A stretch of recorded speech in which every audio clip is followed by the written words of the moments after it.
कि हम पढ़ावत नहीं लइका के नु तो सबे गांव जवार हितई पौनाई सबे कहे जे का पढ़ावेली जे हमनी के मालूम ना पड़े कहाँ पढ़ेलन।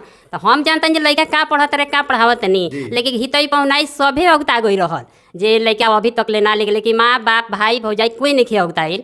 हमनी के पैसा दिले बानी सन, जहाँ जहाँ लागल बा मदद कैले बानी सन। सबसे हमारे बड़ा लड़का सहारा बहुत कैले बड़न, पापा भी उनकर पैसा भेजस, वो भी बच्चों को अच्छे से शिक्षा दिला सके। पढ़ने के लिए बाहर जाना पड़ता है हमेशा। यहाँ पे भी आप यूपीएससी की तैयारी करने के लिए कोई कॉलेज नहीं है, कुछ यूनिवर्सिटी नहीं है, कुछ भी नहीं। आपको हमेशा जब भी करना होगा दिल्ली, मुंबई, बंगलोर, वहाँ जाना ही होगा। तो उनका ग्रेजुएशन कितने दिन में क्लियर होता है, ये हम जानना चाहते हैं। उसके पहले उस समय ग्रेजुएशन 3 साल में ही कंप्लीट हो गया था, हो जाता था। अभी जो है अभी फिलहाल तब 2 साल 4 साल पहले से 5 साल 6 साल किसी किसी का हो भी नहीं रहा है, 6 साल में भी नहीं हो रहा है। अभी तो भैया जेपी यूनिवर्सिटी 2019 का जो एडमिशन है उसका फर्स्ट ईयर का एग्जाम अभी नहीं लिया है, उस पर हम आवाज़ भी उठाए हैं।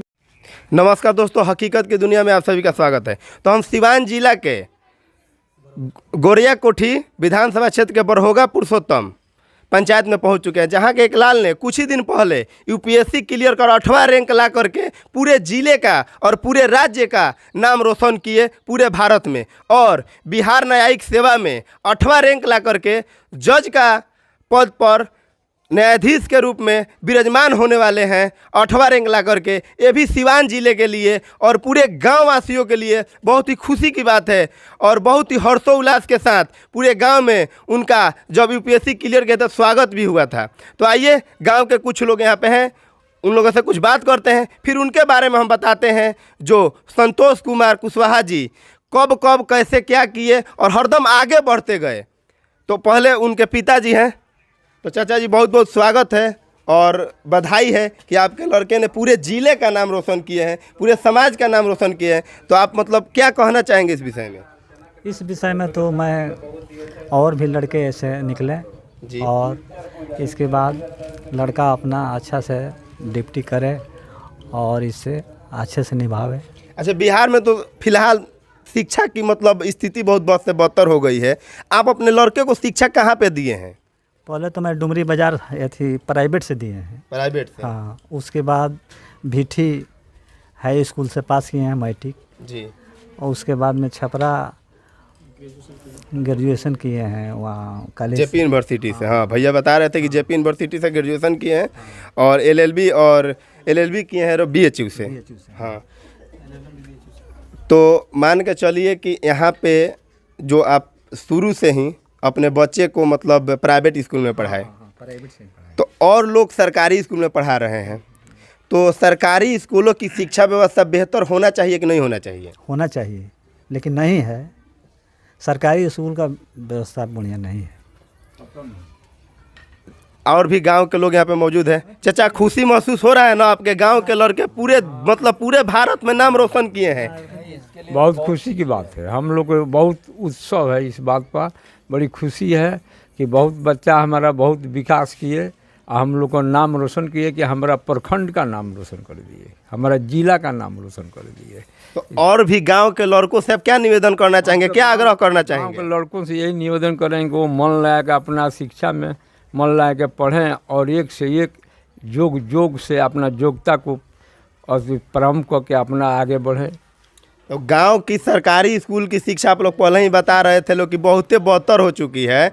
और मान के चलिए जो गरीब लोग होंगे तो सरकारी स्कूल में ही पढ़ाएंगे, वो भी अगर इनका भी मतलब ये भी बहुत मिडिल फैमिली से दिख रहे हैं, तो ये भी बहुत कुछ काट करके बहुत कुछ सहन करके तब अपने लड़कों को अच्छी शिक्षा दिए होंगे। और देखिए, बिहार में प्रतिभाओं की कमी नहीं है। अगर बिहार में किसी चीज़ की कमी है ना तो शिक्षा की। हम बहुत दिन पहले बिहार की शिक्षा व्यवस्था पे वीडियो बनाए थे, तो कुछ लोग कमेंट कर रहे थे कि बिहार की बुराई करके आगे बढ़ना चाहते हो। नहीं, हम बिहार की बुराई नहीं करते हैं। बिहार की जो शासन है, जो बिहार की सत्ता है, जो बिहार की शासन व्यवस्था है, उसमें उंगली उठाते हैं। कतई बिहार की प्रतिभा में कमी नहीं है। आज अगर बिहार में खेल की सुविधा अच्छी कर दी जाए तो बिहार के काफ़ी सारे लड़के क्रिकेट में जाएंगे, हॉकी में जाएंगे और पुरस्कार लाएंगे। अगर बिहार की शिक्षा व्यवस्था कर दी जाए तो हर गांव के कम से कम 10 लड़का यूपीएससी और बीपीएससी क्लियर जरूर कर सकता है। यहीं पे चाचा बोल रहे थे कि सरकारी स्कूल है, लेकिन सरकारी स्कूल की शिक्षा बदतर है, तो क्या हम उस पर भी आवाज़ नहीं उठाएं?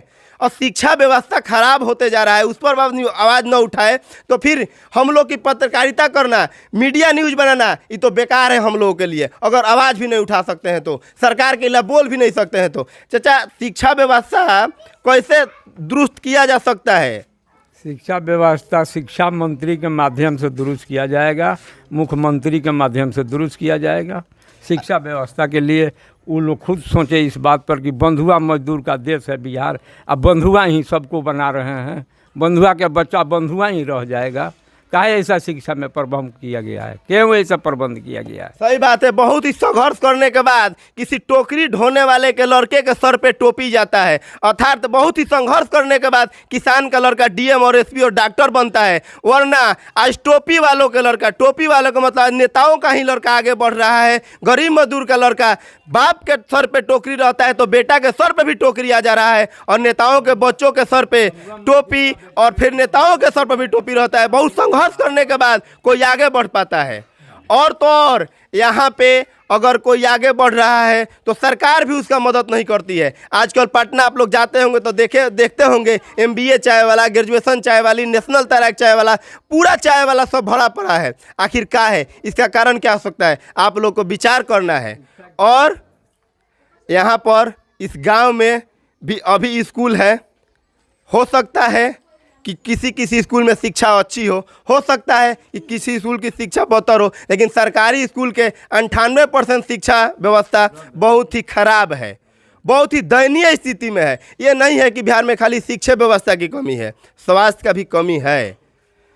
और चाचा, जब आप अपने लड़के को पढ़ा रहे थे तो आपको तो बहुत सारी कठिनाइयों का सामना करना पड़ना होगा रुपया पैसा जुटाने में तो असुविधा होता था, लेकिन वो अपने उसमें से काट कर अपने दूसरे काम को रोक के काम को देखते थे, हम पढ़ाने को देते थे पैसा। सही बात है। कहा भी गया है, आधी रोटी खाएंगे फिर भी स्कूल जाएंगे। ये होना चाहिए, काहे कि किसी भी गरीब का और किसी भी मिडिल क्लास के फैमिली का और जो भी लोग आगे बढ़ना चाहते हैं तो शिक्षा ही ऐसा चीज़ है कि आपको आगे बढ़ा सकता है। अर्थात कोई ऐसा चीज़ नहीं है जो आपको आगे बढ़ने में मदद कर सके, लेकिन शिक्षा वो चीज़ है जो बहुत ही मतलब आप किसी भी स्थिति में हो शिक्षा जरूर ले। और यहाँ पे जितने लोग हैं उन लोगों से भी हम कहना चाहेंगे, अच्छा जितने लोग मेरे वीडियो को देख रहे हैं उन लोगों से भी यही बात कहेंगे कि शिक्षा को सर्वप्रथम वैल्यू जरूर दे।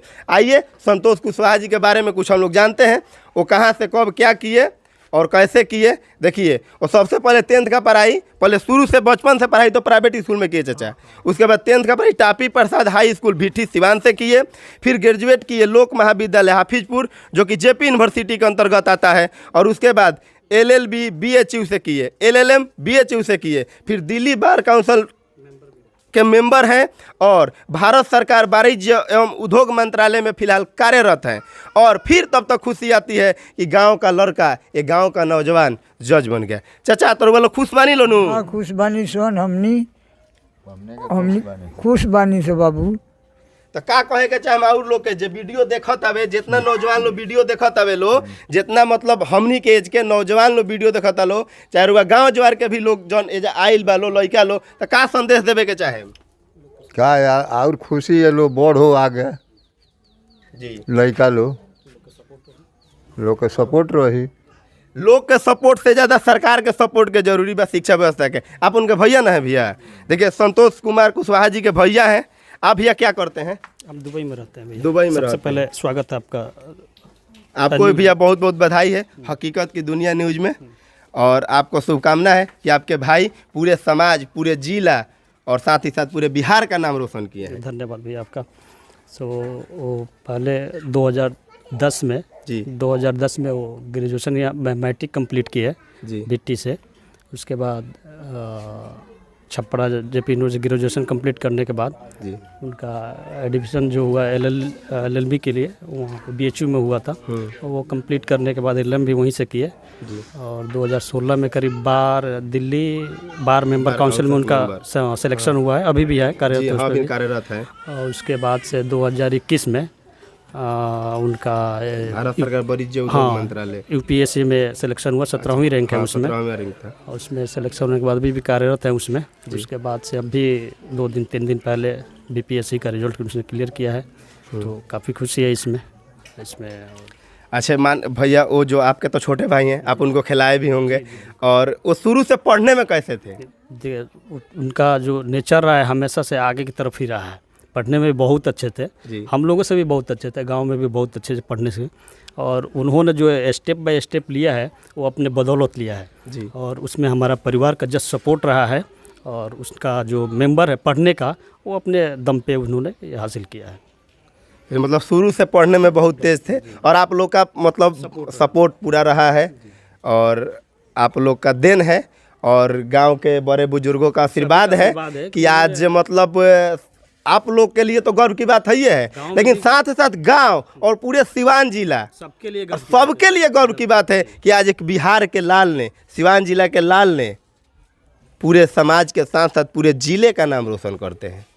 और आप लोग को भी पता है बिहार में गौरव की कमी नहीं है, बिहार में प्रतिभाओं की कमी नहीं है, कमी है तो अच्छा सिस्टम की, अच्छा सिस्टम बनाने की। भैया बराबर देखिए, पूरे भारत में बिहार का नाम बेरोजगारी में 2 नंबर पे आता है। 1 नंबर में हरियाणा है, 2 नंबर में आपका बिहार है। तो भैया और यहाँ पे यही नहीं है, देखिए बिहार में टैक्स भी बहुत ज़्यादा पे करना पड़ता है। यूपी में आपका पेट्रोल डीजल 97 रुपये लीटर है पेट्रोल, यहाँ पे 108 रुपया है। इतना ज़्यादा टैक्स लेने के बावजूद हमारे यहाँ स्कूलों की व्यवस्था काहे नहीं सुधर रही है? अभी इसके बारे में तो इधर सरकार ही जिम्मेदार है, और हम लोग इसमें कुछ बोलना हालांकि छोटी बात है, लेकिन सरकार 100% अभी बिहार की शिक्षा सबसे निचले स्तर पे है। मान लिया यूपी में जो है, दिल्ली में है, कुछ हद तक वहाँ की शिक्षा सही है, लेकिन बिहार में और भी बदतर है हालत। यहाँ पे स्कूल हो गया या उस तरह का मतलब सिस्टम नहीं है यहाँ पे कि बच्चों को अच्छे से शिक्षा दिला सके। पढ़ने के लिए बाहर जाना पड़ता है हमेशा। यहाँ पे भी आप यूपीएससी की तैयारी करने के लिए कोई कॉलेज नहीं है, कुछ यूनिवर्सिटी नहीं है, कुछ भी नहीं। आपको हमेशा जब भी करना होगा दिल्ली, मुंबई, बंगलोर, वहाँ जाना ही होगा करने के लिए सभी। तो ये सब चीज़ होना चाहिए। एक बात बता सकते हैं का कि मान के चलिए हमारे यहाँ तो उच्च स्तर की शिक्षा की व्यवस्था नहीं है, और एक व्यवस्था भी है, मान के चलिए ग्रेजुएशन हम बिहार में कर पाते हैं, वो भी बड़ी मुश्किल से कर पाते हैं। 6 साल में होता है, 7 साल में होता है, 5 साल में होता है। तो आपके भाई जो संतोष जी हैं, जो यूपीएससी भी क्लियर कर चुके हैं और आज न्यायाधीश भी बनने जा रहे हैं, तो उनका ग्रेजुएशन कितने दिन में क्लियर होता है, ये हम जानना चाहते हैं। उसके पहले उस समय ग्रेजुएशन 3 साल में ही कंप्लीट हो गया था, हो जाता था। अभी जो है, अभी फिलहाल 2 साल 4 साल पहले से 5 साल 6 साल किसी का हो भी नहीं रहा है, 6 साल में भी नहीं हो रहा है। अभी तो भैया जेपी यूनिवर्सिटी 2019 का जो एडमिशन है उसका फर्स्ट ईयर का एग्जाम अभी नहीं लिया है, उस पर हम आवाज़ भी उठाए हैं, वीडियो भी बनाए हैं। तो बताइए ऐसे कैसे लड़के आगे बढ़ पाएंगे? यही सब चीज़ है, इसके लिए तो सिर्फ सरकारी सिस्टम ही मतलब दोषी है।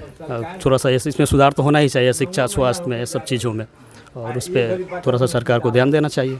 देखिए हम लोग का भी गलती होता है, सरकार तो चाहती ही नहीं है कि आप लोग के बच्चे पढ़ें, हम पढ़ें, पढ़ के आगे बढ़े, काहे कि हम अनपढ़ गंवार रहेंगे तब जाति के नाम पे, धर्म के नाम पे वोट देते रहेंगे। अगर देखिए आज अगर किसी का एक्सीडेंट हो जाता है, चाहे गलती किसी में हो, तो लाश को लेकर के चाहे जैसे भी हो रोड पर जाम कर देते हैं। आज थोड़ी सी आरक्षण में कटौती हो जाए तो रोड जाम हो जाता है, बिजली नहीं आए तो रोड जाम हो जाता है। लेकिन स्कूल में बच्चों को शिक्षा मिल रहा है कि नहीं मिल रहा है, वो छोड़िए। स्कूल में अगर राशन का पैसा न आए, स्कूल में पोशाक का पैसा न आए, तो मास्टर के पास टांगी लेकर के, हथौड़ा लेकर के, तलवार लेकर पहुंच जाएंगे। लेकिन लड़के को शिक्षा मिल रही है कि नहीं मिल रही है, उसके लिए स्कूल में हम लोग नहीं जाते हैं। आज जाति के नाम पे चाहे किसी भी ऐसा ही मतलब अलग अलग चीज़ों के लिए हम लोग रोड जाम करते हैं, प्रदर्शन करते हैं। लेकिन आज 2019 का एडमिशन हुआ जेपी यूनिवर्सिटी में, 3 साल में ग्रेजुएशन का कोर्स होता है, 3 साल में पूरा होता है, 3 साल हो गया, लेकिन फर्स्ट ईयर का एग्जाम नहीं हुआ। एक भी गार्जियन चाहे एक भी लड़का इसके खिलाफ बोल नहीं रहा है और कुछ भी नहीं किया। यही बात है भैया। मान के चलिए अगर संतोष कुमार जी जिस टाइम पढ़ रहे थे, अगर उस टाइम 7 साल लग जाता तो हो सकता था सपना साकार रह जाता, सपना पूरा नहीं हो पाता। उस समय जो एज लिमिट होता है वो क्रॉस कर जाता, तो फिर आप नहीं कर पाएंगे, लाजिम है आपका। तो उस समय 3 साल पे हो गया था ग्रेजुएशन उनका। चलिए भाग्य की बात है कि उस टाइम 3 साल पे हो गया था। 3 साल का कोर्स ही होता है, ये तो सरकार का जिम्मेवारी है। 5 साल में 4 गो चुनाव, भारी भारी चुनाव आता है, विधानसभा का, लोकसभा का, पंचायती चुनाव, नगर निगम का चुनाव, और सरकार आसानी से चुनाव करा करके रिजल्ट घोषित कर देती है। लेकिन बच्चों का एग्जाम देने के लिए सरकार के पास ना पैसा रहता है, ना समय रहता है, ना वक्त रहता है, ना कोई सिस्टम रहता है। विचार आप लोगों को करना है। चलिए माता जी भी उनके हैं, उनके माता जी से भी बात कर लेते हैं। चाची बहुत बहुत शुभकामना की राउर लई का ही जाए ना चाची, अजोर बह जाए। राउर लइका पूरा जिला के नाम रोशन कैले बानी, पूरा भारत में, पूरा सिवान जिला के लोग खुश बावे कि राउर लइका नाम रोशन कैले बानी। तो एक रुपया के शुभकामना बा, प्रणाम बा कि रुआ ऐसा लइका के जन्म देनी जन की पूरा अपना जिला के नाम रोशन करते। रुआ का कहे के चाहतनी, कितना खुश बानी? माने खुश तो बहुत बानी, बहुत खुश बानी। पैसा हमारा लइका के मेहनत जी भगवान पूरा कर दिले, रोल के आशीर्वाद से सब मुकदमा पूरा हो गई। और बड़ लइका हमार बहुत साथ दिल बड़े। ये चलिए, सामने छठ पूजा बावे, छठी माई के भी आशीर्वाद बावे। आ रउआ देखी सबसे पहले माता पिता के आशीर्वाद बावे कि राउर लइका पूरा जिला के, हमनियों के बहुत खुश बनी सन कि हमनियों के सिवान जिला के हई सन। आ सिवान जिला के एगो लइका जब जज के कुर्सी पर बैठी तो कहीं ना कहीं केहू जरूर कही कि यहाँ के सिवान जिला के जज साहब हैं। कि हम पढ़ावत नहीं लइका के नु तो सबे गांव जवार हितई पौनाई सबे कहे जे का पढ़ावे ली जे हमनी के मालूम ना पड़े कहाँ पढ़ेलन। तो हम जानते जे लइका का पढ़त रहे का पढ़ावत नहीं, लेकिन हितई पौनाई सभे अगता गई रहल जे लइका अभी तक ले ना लिख, लेकिन माँ बाप भाई भौजाई कोई नहीं खे अगताइल। हमनी के पैसा दिले बानी सन, जहाँ जहाँ लागल बा वहाँ मदद कैले बानी सन। सबसे हमार बड़ लइका सहारा बहुत कैले बड़न, पापा भी उनकर पैसा भेजस, वो भी भेजस।